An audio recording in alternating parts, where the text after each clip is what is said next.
ছোট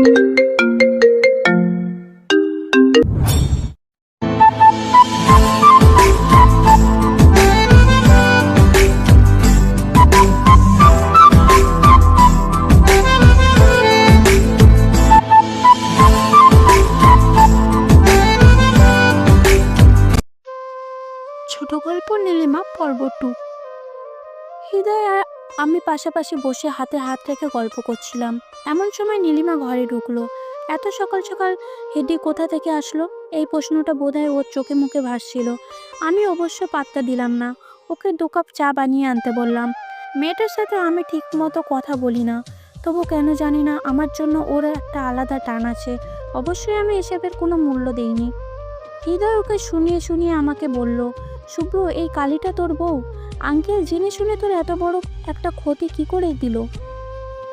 আমি একটা দীর্ঘশ্বাস ফেলে বললাম, ভাগ্যে যা আছে তাই তো হবে, ভাগ্যটাকে বলে কিছু নেই। হিদি বলল, তুই যদি আঙ্কেলের কথায় রাজি না হতি তবে আমিই তোর বউ হতাম। কত স্বপ্ন নিয়ে দুজনে সেই ছেলেবেলা থেকে একসাথে বড় হয়েছি। আমার আর আমাদের মাঝখানে ঢুকে পড়েছে এই এক কালনাগিনী।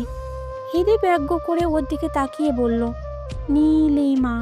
কালনাগিনীর নামে আবার নীলিমা? ভূতনি বা পেতনি অথবা কালি রাখলেই বেটার হতো। ওর কথা শুনে আমি আর হিদি দুজনেই হেসে উঠলাম। দেখলাম নীলিমা মুখ বুঝে সব সহ্য করে চলে গেল।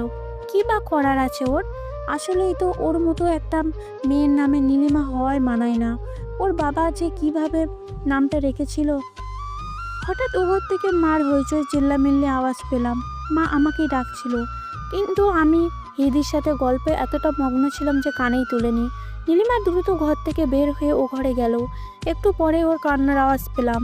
আমি আর হিদি গিয়ে দেখি বাবা বিছানায় পড়ে আছে। তিনি আর বেঁচে নেই। সারা বাড়ি কান্নায় রোল পড়ে গেল। খবর পেয়ে নীলিমার বাবাও ছুটে এলেন। বাবা দাফনের কাজ শেষ। আমি আর মা নীলিমার বাবাকে বললাম তাকে নিয়ে যেতে, সারা জীবনের জন্য। আমি তার বাবার দিকে তাকিয়ে সরাসরি বললাম, আমি আমার বাবার কথা রাখতে আপনার মেয়েকে বিয়ে করেছিলাম। এখন বাবা নেই, বাবার কথাও কোনো অস্তিত্ব নেই। আপনার কালী মেয়েকে এখনই নিয়ে চলে যান। ভদ্রলোক আমার গালে থাপ্পড় দিয়ে এসেও থেমে গেল। দেখলাম নীলিমা ইশারায় তাকে নিষেধ করলো। নীলিমা ওর বাবার সাথে তারা বাড়ি চলে গেল।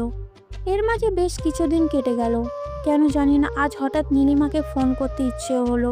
এতদিন পর আমি ওকে ফোন করেছি। ফোনটা ধরে আমি বললাম, হ্যালো নীলিমা।